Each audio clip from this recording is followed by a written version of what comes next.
ॐ अज्ञानतिमिरन्धस्य ज्ञानाञ्जनशलाकया चक्षुरोन्मिलितं येन तस्मै श्रीगुरवे नमः।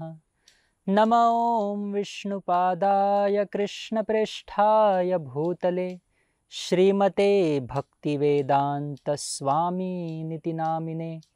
नमस्ते सरस्वतीदेवे गौरवाणी प्रचारिणे निर्विशेष शून्यवादी पाश्चात्य देशतारिणे।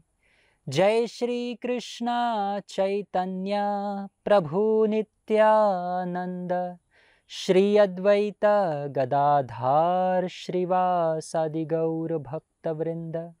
हरे कृष्णा कृष्ण कृष्णा हरे हरे, हरे राम राम राम हरे हरे।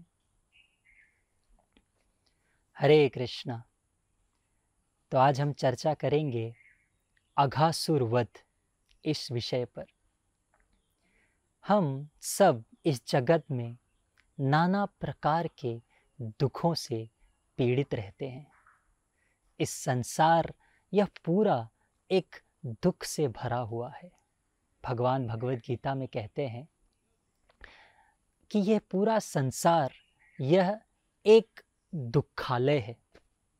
माम उपेत्य पुनर्जन्म दुखालयम शाश्वतम नाप्नुवन्ति महात्मान संसिद्धिम परमम गतः।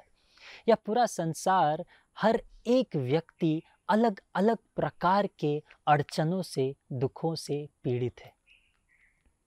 वो व्यक्ति चाहे अपने आप को कितना ही सुखी समझे, लेकिन उसे हमेशा यह भय लगा रहता है कि उसके जीवन में किसी ना किसी प्रकार का कोई अकस्मात ऐसी घटना ना हो जाए, या फिर उसकी कोई संपत्ति जो उसके इस समय उसके पास है वो उससे दूर ना चली जाए।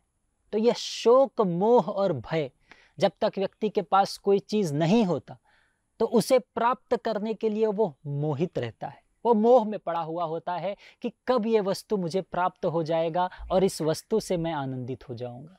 तत्पश्चात जब वो वस्तु उसे प्राप्त हो जाता है तब उसे निरंतर भय लगा रहता है कि कहीं ये वस्तु मुझसे दूर ना हो जाए, कोई इसे चुरा न ले जाए या इसे किसी प्रकार की हानि ना हो जाए। और जब यह वस्तु उससे दूर चला जाता है तब वह शोक करने लगता है, विलाप करने लगता है कि मैं इस वस्तु, इस संबंध के बिना कैसे रह सकता हूँ। तो यह निरंतर पूरे जीवन में हमारा चलता रहता है। कोई भी व्यक्ति इससे भिन्न नहीं है।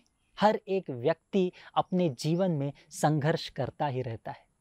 तो इसलिए भगवान जब इस धरती पर अवतरित होते हैं तो उनका एक मुख्य कारण होता है कि वे इस संसार में जो सभी प्रकार के जीव है, जो इस संसार में सुख लेने का प्रयास तो कर रहे हैं, लेकिन वो सुख उन्हें प्राप्त नहीं हो रहा है क्योंकि यह उनका वास्तविक स्थान नहीं है। हम यहाँ पर रह रहे हैं, लेकिन जन्म, मृत्यु, जरा, व्याधि इससे जूझ रहे हैं। कोई व्यक्ति नहीं चाहता कि वो बीमार हो, फिर भी वह बीमार होता है। कोई व्यक्ति नहीं चाहता कि वह वृद्ध हो, लेकिन फिर भी प्रत्येक वर्ष वह वृद्ध होते चलता है। हर एक क्षण वह अपने जीवन में आगे चलता है और उसका जो शरीर है वो वृद्ध होता रहता है। और सबसे जो श्रेष्ठ है, कोई व्यक्ति नहीं चाहता कि उसकी मृत्यु हो, किंतु हर एक व्यक्ति को कभी ना कभी अपने प्राण छोड़ने ही पड़ते हैं और पुनः उसका जन्म होता है और यह जन्म मृत्यु का चक्र चलता रहता है। तो हम इस संसार में जी रहे हैं और यहाँ पर सुख भोगने का प्रयास कर रहे हैं, लेकिन यह हमारा वास्तविक स्थान नहीं है। अगर यह हमारा वास्तविक स्थान होता तो हमारी कभी मृत्यु नहीं होती। हमारा कोई भी ऐसी संपत्ति नहीं है जो इस समय जिसका हम आनंद ले रहे हैं वो हमसे दूर हो जाती, क्योंकि हम इस संसार में है जो कि क्षण भंगुर में है। अरे हमारा देह तो क्या, हमारी इच्छाएं तो क्या, हमारा स्वयं का शरीर यह एक दिन नष्ट हो जाएगा। तो हमारी इच्छाएं भी इसके साथ नष्ट हो जाएंगी। फिर पुनः हमारा जन्म होगा और पुनः हम नई नई इच्छाएं करेंगे और इस प्रकार से कोटि कोटि जन्मों में हम घूमते रहेंगे। 84 लाख योनियों में घूमते घूमते घूमते न जाने कितने युगों से हम इस संसार में हैं और प्रत्येक युग में हम सुख प्राप्त करने का भीषण प्रयास कर रहे हैं, किंतु हमें वह प्राप्त नहीं होता, क्योंकि हम जिस माध्यम से सुख प्राप्ति का प्रयास कर रहे हैं वो माध्यम ही नष्ट होने वाला है। अगर कोई व्यक्ति एक फल से स्वाद लेकर आनंद भोगने की इच्छा करता है, तो वह 1 फल खाएगा, 2 फल खाएगा, 3 फल खाएगा, उसके आगे वो नहीं खा सकता। जैसे कोई व्यक्ति को रसगुल्ला बहुत अच्छा लगता है, तो 1 रसगुल्ला खा सकता है, 2 रसगुल्ला, 3 रसगुल्ला, लेकिन वो 10 रसगुल्ला खा सकता है। उसके पश्चात वो बोलेगी कि और क्या आपको खाने की इच्छा है? तब वो बोलेगा नहीं, इसके पश्चात नहीं। और उसी प्रकार से यदि कोई व्यक्ति बहुत ही बीमार है, कमजोर है, तो उसे सबसे स्वादिष्ट चीज जो लगती है वो है बिना मसाले की खिचड़ी। अगर उसे उस समय आप नाना प्रकार के स्वादिष्ट व्यंजन दिखाओगे तब बोलेगा नहीं, मुझे केवल इस समय कुछ जूस या खिचड़ी खाने की इच्छा हो रही। तो हमारा जो सुख अनुभूति करने का माध्यम है वह बदलते रहता है, और वो जो माध्यम है वो ही एक समय पर नष्ट हो जाएगा। माता अपने पुत्र से कितना ही प्रेम कर ले, लेकिन पुत्र जब किसी कारणवश बाहर जाता है तब उसे निरंतर भय लगता रहता है कि कहीं मेरे पुत्र को कुछ हो ना जाए। उसी प्रकार पुत्र को यह भय लगता रहता है कि मेरे माता पिता को किसी प्रकार की हानि ना हो जाए, क्योंकि ये संसार वह जानता है कहीं ना कहीं कि एक समय आएगा जब हर एक व्यक्ति, हर एक वस्तु इस संसार में नष्ट होता है। इसीलिए भगवान जब आते हैं इस संसार में तो वो अनंत प्रकार की लीलाएं करते हैं। तो ये लीला क्यों करते हैं?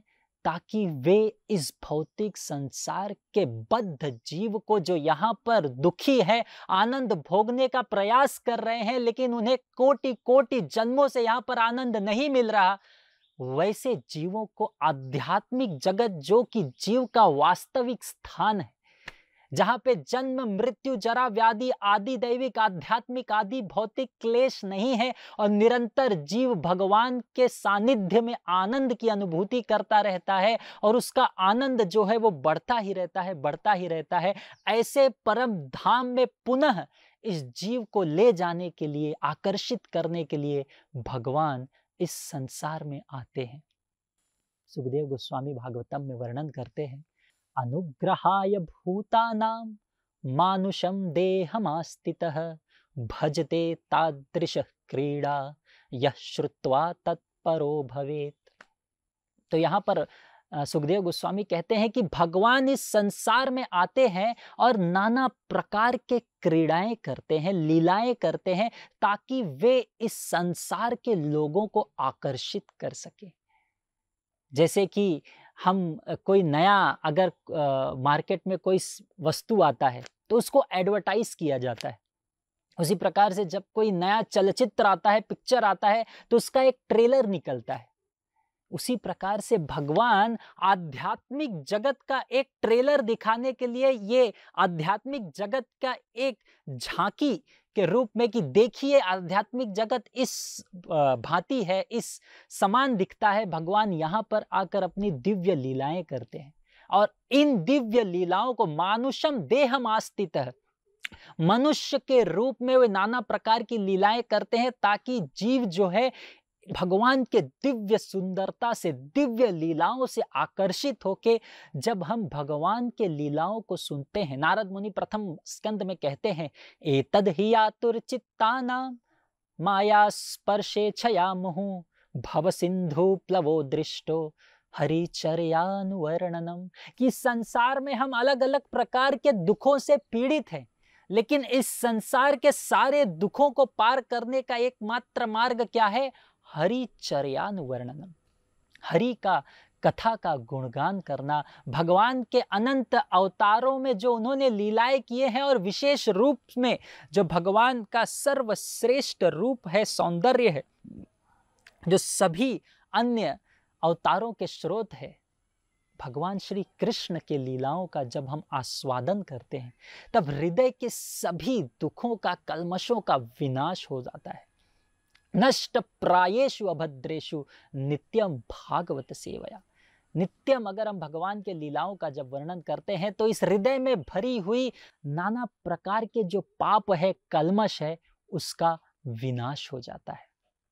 तो इस विचार को अपने मन में रखते हुए हम अघासुर वध का चर्चा करेंगे। तो अघासुर ये कौन है?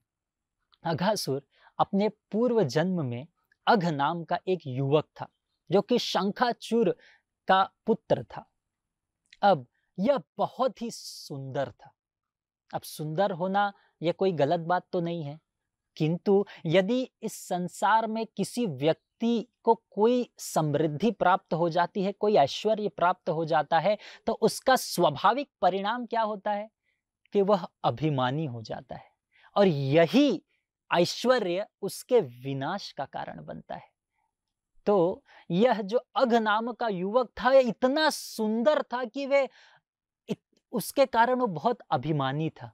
वह हर एक व्यक्ति का उपहास करता था, हर एक व्यक्ति को अपने से हीन दिखाने का प्रयास करता था। तो इसलिए कुंती महारानी कहती हैं, जन्मैश्वर्य श्रुतः श्रीभिः एधमानां मदः पुमान् नैवार्हत्यभिधातुं वै त्वम् अकिंचन गोचर। कि जन्म ऐश्वर्य श्रुतः श्रीभिः, ये जो चार वस्तु हैं, यह व्यक्ति को पूर्ण रूप से मद बना देते हैं, उसे पागल बना देते हैं। भगवान को प्राप्त करने में यह बहुत बड़ी अड़चन होती है। तो इसलिए हर एक व्यक्ति भक्त सोचता है कि मुझे कुछ नहीं चाहिए, मुझे केवल भगवान की भक्ति चाहिए, और यह सबसे संतुष्टि का मार्ग है। ये बहुत ही सरल मार्ग है कि भगवान केवल मुझे अपनी भक्ति दीजिए और मुझे संसार में कुछ नहीं चाहिए, क्योंकि संसार में हम कोई भी वस्तु प्राप्त कर ले तो वो हमें आनंद की प्राप्ति नहीं कर सकती, नहीं दे सकती। तो यहाँ पर यह अघ नामक का जो युवक है, यह हर एक व्यक्ति का उपहास कर रहा है, किसी को चिढ़ा रहा है, क्योंकि वो उसके इतना सुंदर नहीं। तो जब भी वो किसी व्यक्ति में किसी प्रकार का दोष देख लेता, तब वो उसे चिढ़ाता है, उसका अपमान करता है। अब साधारण व्यक्ति का अपमान किया तो कोई बात नहीं, व्यक्ति उसे क्षमा कर देता है और आगे चला जाता है। किंतु इसी प्रकार का अपमान, उपहास करते हुए एक बार वह ऐसे व्यक्ति का उपहास कर देता है जिसके कारण उसे बहुत ही भयंकर भरपाई करनी पड़ती है। तो एक बार अष्टवक्र मुनि जा रहे थे, और अष्टवक्र मुनि, उनका जो पूरा शरीर था वह 8 भागों में 8 जगहों पर तिरछा था, मुड़ा हुआ था। तब ये अघ युवक जब अष्टवक्र मुनि को देखे तो वो साधारण किसी व्यक्ति में थोड़ा सा दोष देख लेते तो उसका अपमान करने लगते, और ये तो अष्टवक्र मुनि है। और जब ये इनका 8 जगहों पर इनका शरीर तिरछा है, जब वो चलते थे तो एक उनका जो शरीर है काफी इधर उधर तिरछा होता था, और वो इस प्रकार से चलते थे।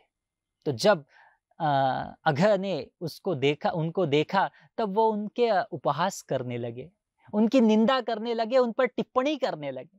और इतना ही नहीं, वे उनके सामने उनका नकल उतार कर चलने का प्रयास करने लगे और उनका इस प्रकार से उनका उपहास करने लगे। तो पहले तो अष्टवक्र मुनि ने उनको नजरअंदाज करना चाहा कि मैं इनको किसी प्रकार का दंड नहीं दूंगा, लेकिन जब वो निरंतर उनका उपहास करते रहे तो अष्टवक्र मुनि बहुत ही क्रोधित हो गए, और तत्पश्चात उन्होंने उन्हें शाप दिया।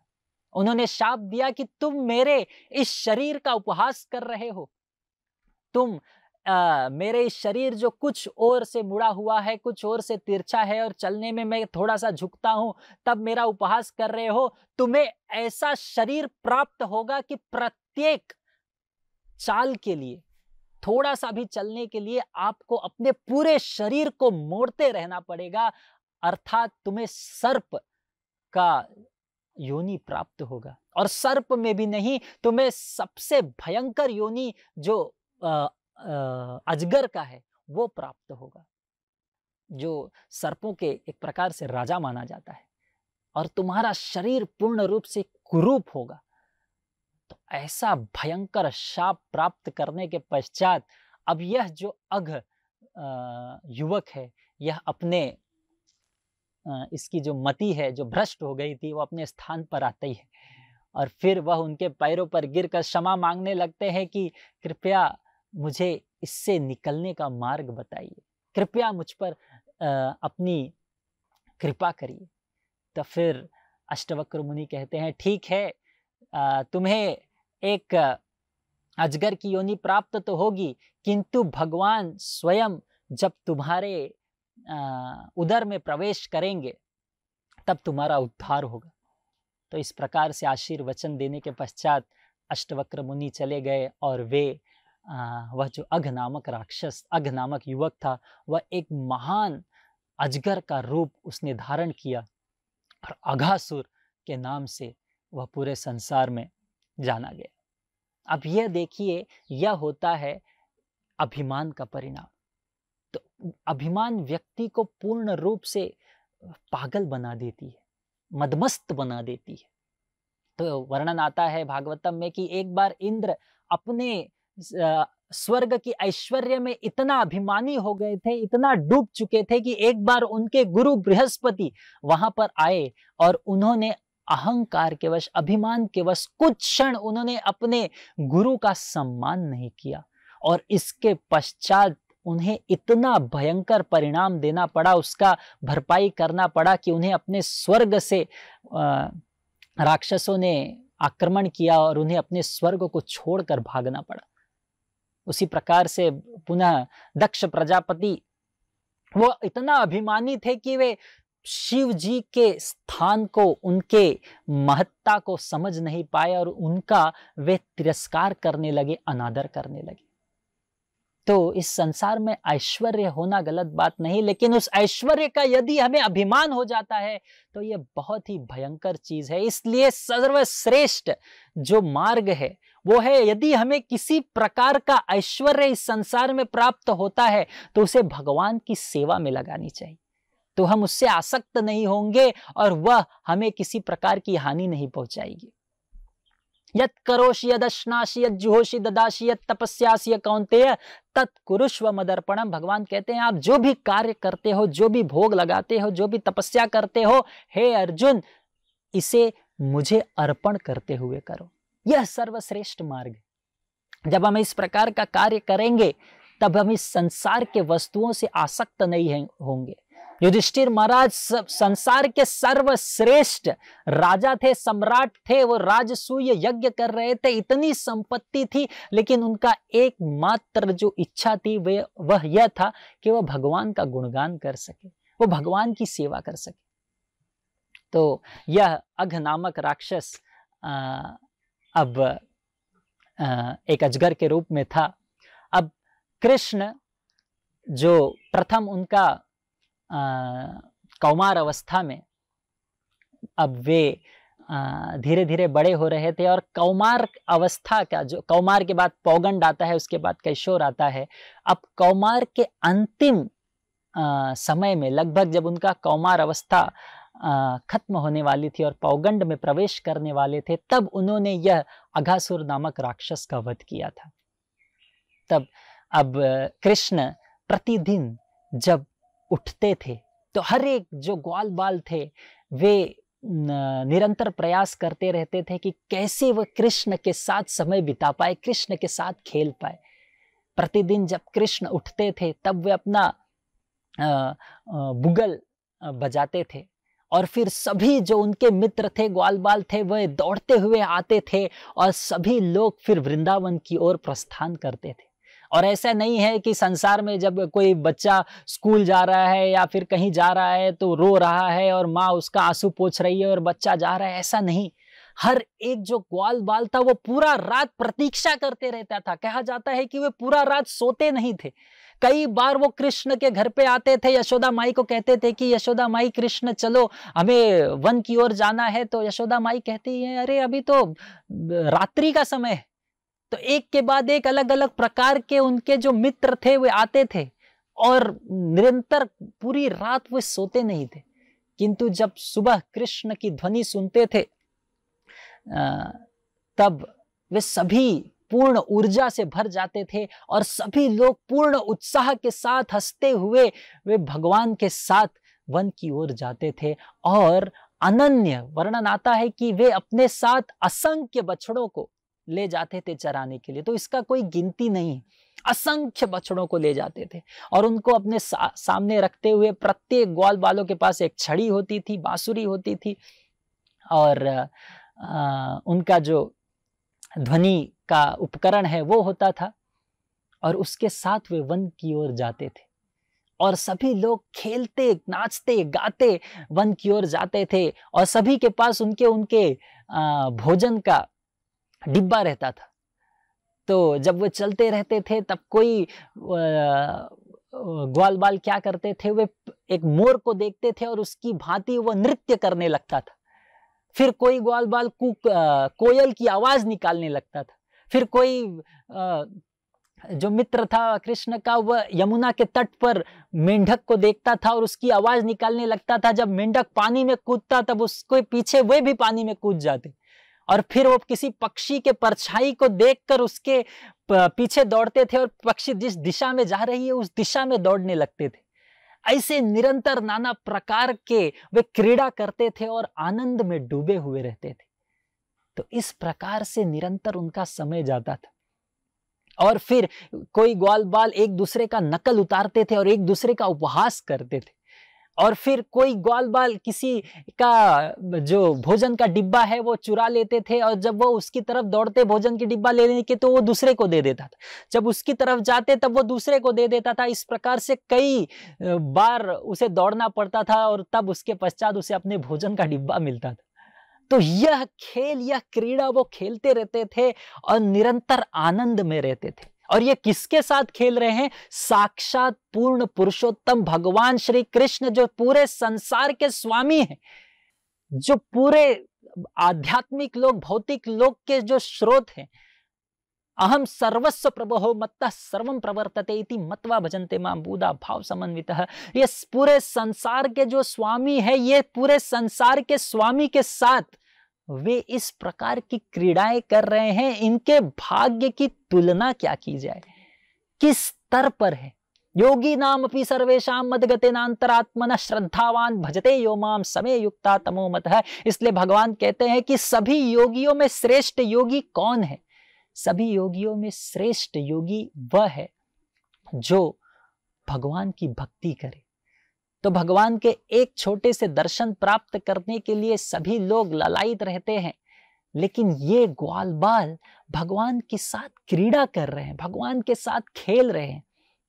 तो जब कंस को मारने के लिए कृष्ण गए और जब कंस ने उस मल्ल युद्ध में पहले चाणूर मुष्टिक को भेजा, तब चाणूर मुष्टिक का शरीर इतना भयंकर था, इतना विशाल था कि सभी लोग बोलने लगे, अरे ये तो पूरा सरासर नाइंसाफी है। कृष्ण को भला इस प्रकार से छोटे छोटे कृष्ण और बलराम, जिनके शरीर इतने कोमल है, भला इनके साथ इतना विशाल काय चाणूर मुष्टिक के साथ युद्ध कैसे करवा सकते हैं। किंतु जब कृष्ण ने चाणूर मुष्टिक को उठा के पटक दिया और उनको मार दिया, तब सभी लोग आनंदित होने लगे, सभी लोग आनंद में डूब गए। और तब सभी ग्वाल बाल कहने लगे कि अरे ये कृष्ण, सोचने लगे कि ये कृष्ण क्या वही कृष्ण है जिसे हम उठा के पटक देते हैं। तब फिर कुछ ग्वाल बाल आए और कृष्ण और बलराम को चुनौती लेने लगे, अरे ये चाणूर मुष्टिक क्या हिम्मत है तो हमारे साथ युद्ध करो। उसके पश्चात वे कृष्ण बलराम के साथ युद्ध करने लगे और यही ग्वाल बाल फिर कृष्ण को उठा के पटक देते हैं। तो कंस सोचने लगा, अरे चाणूर मुष्टिक को, इतने महान योद्धाओं को कृष्ण बलराम ने मार दिया और ये ग्वाल बाल कृष्ण को उठा के पटक दे रहे हैं, तो इनकी शक्ति कितनी होगी। तो ये है भगवान, पूर्ण रूप से अपने भक्त से पराजित रहते हैं, भक्त के अधीन रहते हैं, भक्त की इच्छाओं पे वे नाचते रहते हैं। ऐसे हैं प्रेम से भरे हुए, प्रेम के अधीन भगवान श्री कृष्ण। तो भागवतम में वर्णन आता है, इत्थम सताम ब्रह्म सुखानुभूत्या दास्यं गतानां परदैवतेन मायाश्रितानां नरदारकेन साकं विजहरूकृतपुण्यपुञ्जः। तो यहाँ पे वर्णन आता है कि ये जो ग्वाल बाल थे, ये अपने कई जन्मों के जो पुण्य है उसका संग्रह का फल यह था कि वह कृष्ण के साथ इस प्रकार की लीलाएं कर रहे थे। तो यह कोई साधारण उपलब्धि नहीं थी। तो इसलिए भगवान, इस संसार का कोई भी वस्तु मांगो भगवान बड़े आसानी से दे देते हैं, लेकिन भगवान से जाकर कोई व्यक्ति कहे कि भगवान मुझे आपकी भक्ति चाहिए, तब भगवान उसे नाना प्रकार की उसकी परीक्षा लेते हैं, क्योंकि भगवान जब एक बार उसे अपनी भक्ति दे देते हैं तब उस भक्त के अधीन हो जाते हैं। जिस प्रकार भगवान उस भक्त की निरंतर सेवा करने के लिए लालायित रहते हैं। तो इसी हम भगवत गीता में देखते हैं कि भगवान अर्जुन का सारथी बनकर उपस्थित है वहां पर, वे उनकी इस प्रकार से सेवा करना चाह रहे हैं। तो ये भगवान का प्रेम है कि वे अपने भक्तों के आनंद प्राप्ति के लिए, भक्तों को सुख प्रदान करने के लिए, भक्तों का रक्षण करने के लिए सदैव तत्पर रहते हैं। जितने भी प्रकार के अन्य सृष्टि की रचना है और सृष्टि का विनाश है और अन्य जो कार्य है, भगवान अपने अवतारों के द्वारा, अपने नाना प्रकार के अंशों के द्वारा करते हैं, किंतु भक्तों के साथ जो आदान प्रदान है वह भगवान स्वयं करते हैं। तो ये भगवान की दिव्यता है, भगवान का प्रेम है। अब कंस पहले ही कई राक्षसों को बेच चुका, पूतना का वध हो चुका, शकटासुर का हो गया, तृणावर्त का हो गया, बकासुर का हो गया। अब यही अघासुर, तो ये अघा जो एक अजगर की भांति था, कंस एक बार अलग अलग स्थानों पर जाकर अलग अलग राक्षसों के ऊपर विजय प्राप्त कर रहा था। तो जब वह अघासुर के पास आया और कहने लगा कि तुम जैसे हो वैसे रहो, लेकिन मेरी अधीनता स्वीकार करो, तब अघासुर ने कहा नहीं, मैं युद्ध करूंगा।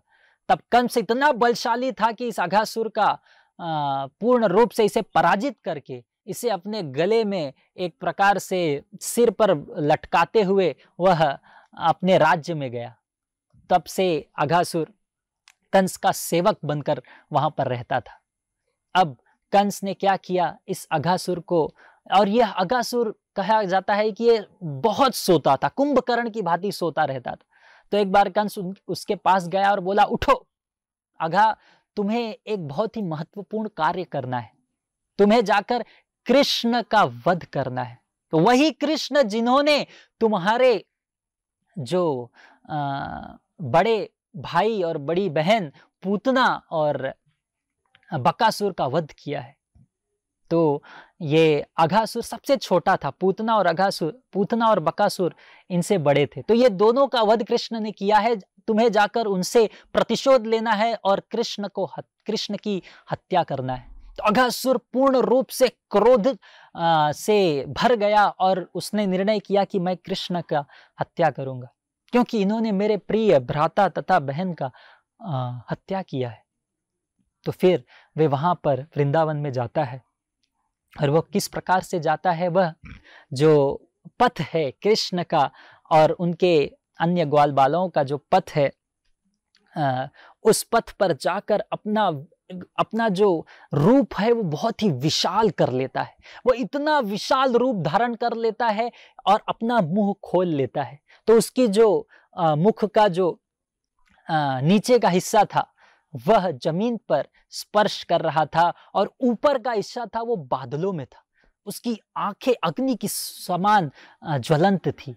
उसकी जो मुख था वो एक विशाल गुफे की भांति लग रहा था।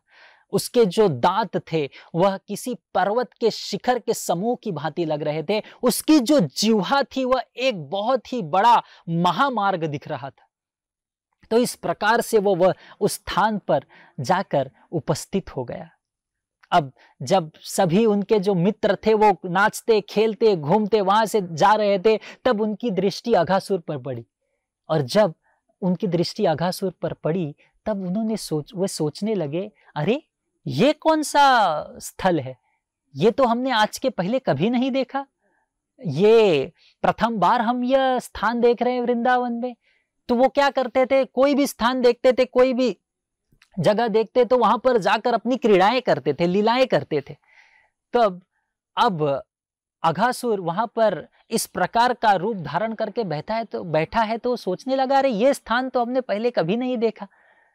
तब आपस में चर्चा करने लगी कि आखिर ये है क्या। और तभी उन्होंने पूर्ण रूप का जब विश्लेषण करने लगे, तब वो कहने लगे, ये कोई गुफा नहीं है मित्र, यह कोई राक्षस है। देखो इसके एक गर्म हवा का दुर्गंध आ रहा है। अब यह अघासुर नाना प्रकार के जानवरों को मांस खा के उसके अंतड़ी में सभी प्रकार के गलत जो चीजें हैं उसका वो खराब हो के उसकी जो गंध आ रही थी। तब ये ग्वाल बाल कहने लगे कि देखो इसके मुख से गर्म हवा आ रही है जो बहुत ही दुर्गंध प्रकट कर रही है। तब वो कहने लगे कि ये कोई गुफा नहीं है, राक्षस है। फिर वो चर्चा करने लगे, ठीक है, सबने बोला हाँ ये राक्षस है, ये राक्षस है, ये राक्षस ही है, निश्चित रूप में ये राक्षस है। तो फिर आपस में चर्चा करने लगे, तब अब क्या करना चाहिए। तब उन्होंने कहा क्या करना चाहिए, चलो अंदर जाके हम क्रीड़ा करते हैं, खेलते हैं। अब उन जो महामार्ग था उसकी जीवा फैली हुई थी, उस पर वो उछल उछल कर चलने लगे। अगर ऐसा कोई स्थान मिले जहां पर चलते वक्त वो एक रबर की भांति उछले उसे तो बच्चों को तो ये तो बहुत आनंद प्रदान करता है। तो वो उछल उछल के उसके जीवा पर जा रहे थे।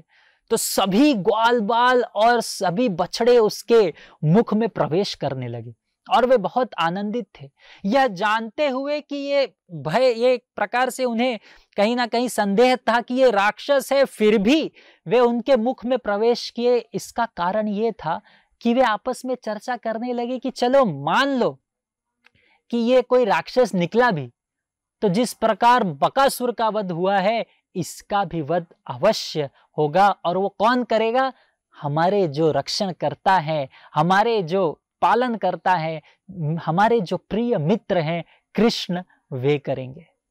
और पूर्ण रूप से निश्चिंत होकर बिना किसी भय के वे उनके मुख में प्रवेश करने लगे। तो ये अघासुर जो था, इनसे सभी जो देवताएं थे ये भी भयभीत रहते थे। वे सोचते रहते थे कि अघासुर का आखिर वध कौन करेगा। वे निरंतर प्रार्थना करते थे कि अघासुर का कैसे तो वध हो। तो ये देवताएं भी जिससे भयभीत रहते थे, ये छोटे से भगवान के जो मित्र है, छोटे ग्वाल बाल है, नाचते खेलते क्रीड़ा करते हुए उसके मुख में प्रवेश कर रहे, ये जानते हुए कि ये कोई असुर हो सकता है। क्यों? क्योंकि इन्हें भगवान पर पूर्ण विश्वास था।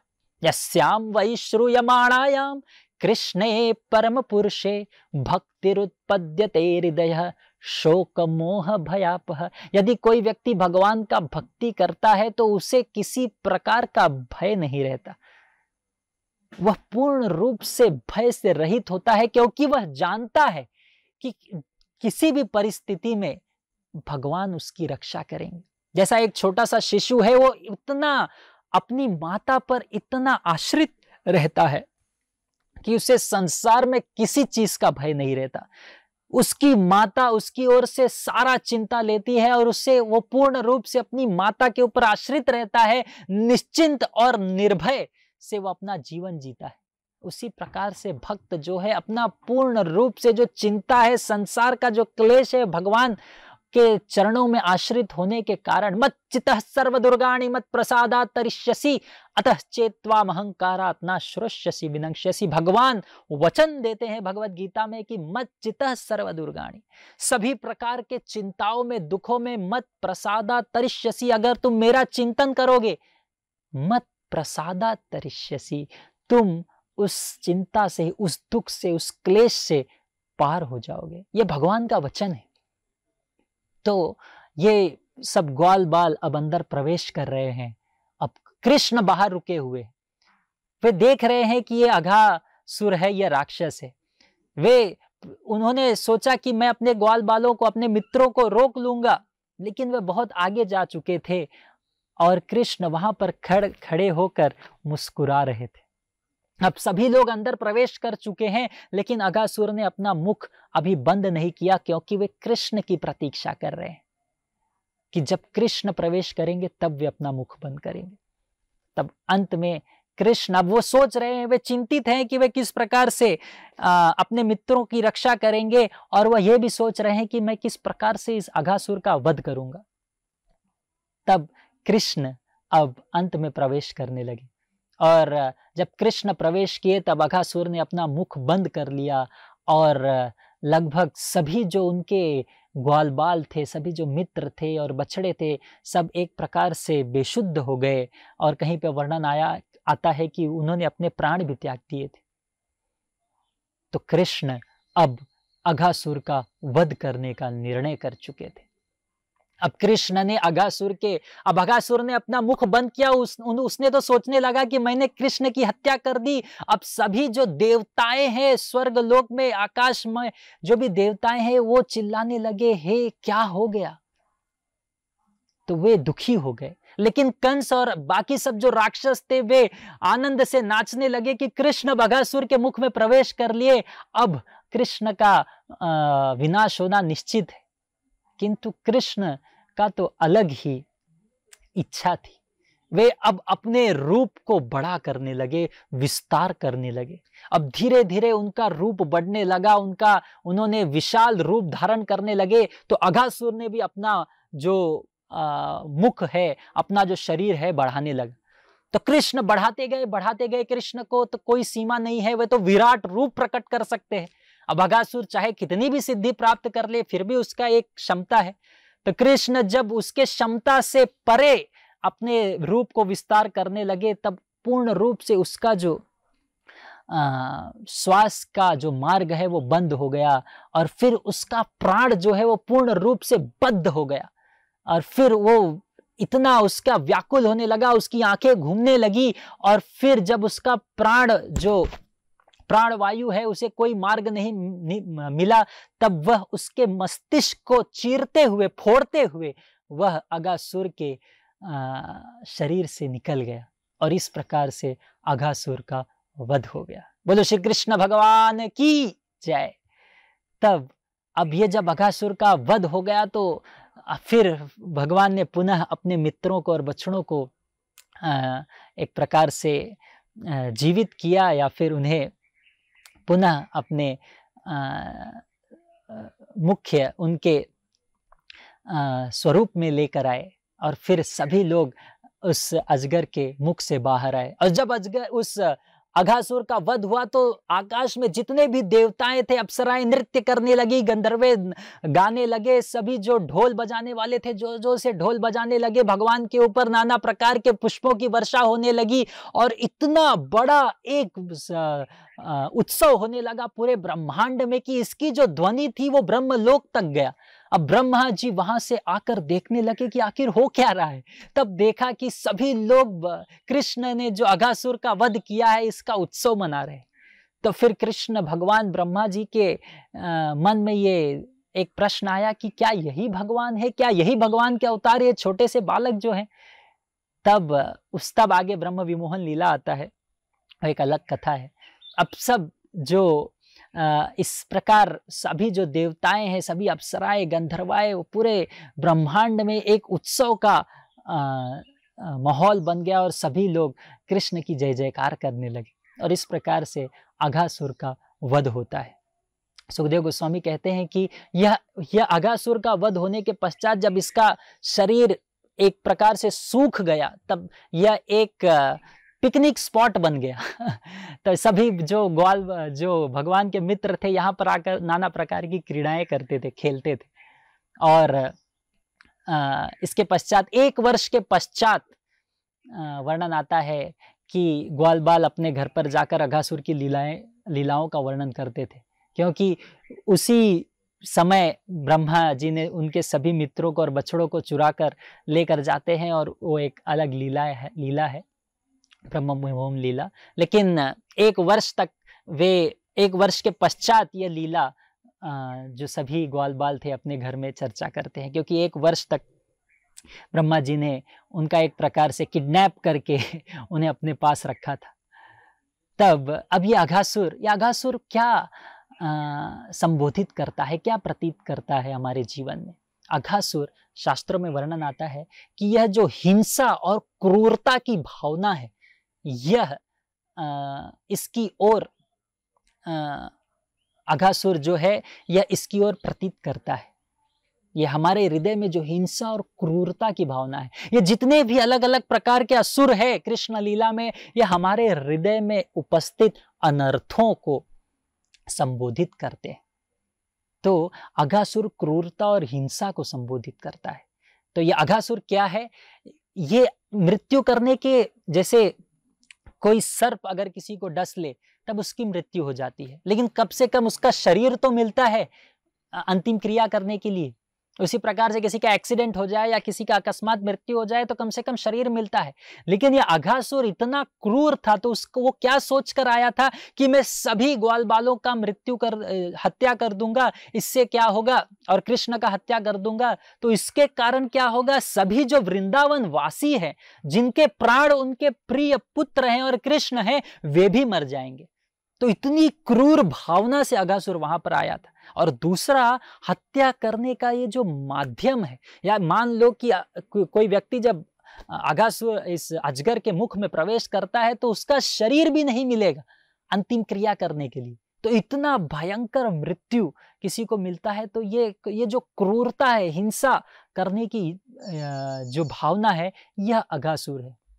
तो कोई व्यक्ति इस संसार में अगर उसे किसी प्रकार का कोई शक्ति है, ऐश्वर्य है, कोई धन है, इस धन के कारण वो दूसरों की निंदा करना चाहता है, उपहास करना चाहता है, दूसरों को प्रति क्रूरता का प्रदर्शन करता है, तब उसके हृदय में अघासुर बैठा हुआ है, ऐसा मानना चाहिए।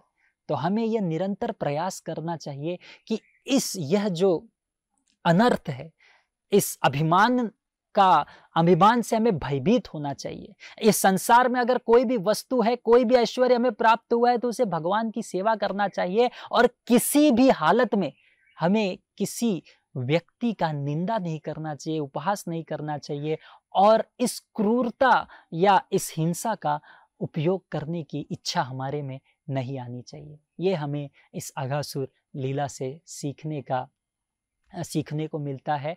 और इस लीला में हम यह भी देखते हैं कि किस प्रकार कृष्ण अपने मित्रों के रक्षण करने के लिए वे स्वयं अघासुर के मुख में प्रवेश करते हैं।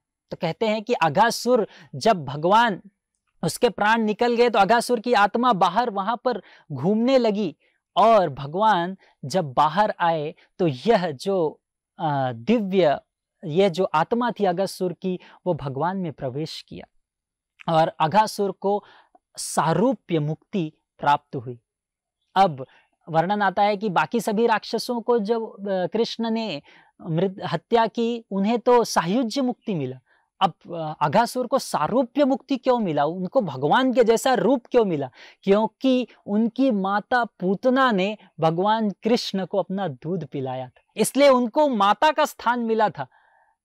अहो बकियम स्तनकालकूटम जिघाम सयापायदप्य साध्वी लेभे गतिम धात्रिमुचितम ततोन्यम कम वा दयालुम शरणम व्रजेम। तो पूतना विष से भरा दूध कृष्ण को पिलाने आई, लेकिन भगवान ने क्योंकि दूध पिया, विष तो पिया, क्योंकि दूध भी पिया, तो पूतना को अपनी माता का स्थान दिया। और क्योंकि अघासुर इस पूतना से संबंधित है, एक प्रकार से उसका छोटा भाई है, तब उसे सारूप्य मुक्ति प्राप्त हुआ। तो यह तो इस क्रूर पूतना के संबंध का यह महत्व है। अगर हम इस संसार में भक्ति करेंगे या फिर ऐसे किसी भक्त के साथ संबंध रखेंगे जो शुद्ध भक्ति कर रहा हो, तो हमें कितना इसका लाभ होगा, इसकी कोई सीमा ही नहीं। इसलिए हमें निरंतर साधुओं की सेवा करनी चाहिए, संतों की सेवा करनी चाहिए, भक्तों की सेवा करनी चाहिए। ये सब हम अघासुर लीला से समझते हैं, और इस शिक्षाओं को हम अपने जीवन में उतारने का प्रयास करेंगे, तब धीरे धीरे हम भगवान के समीप पहुँचेंगे। बहुत बहुत धन्यवाद। हरे कृष्णा।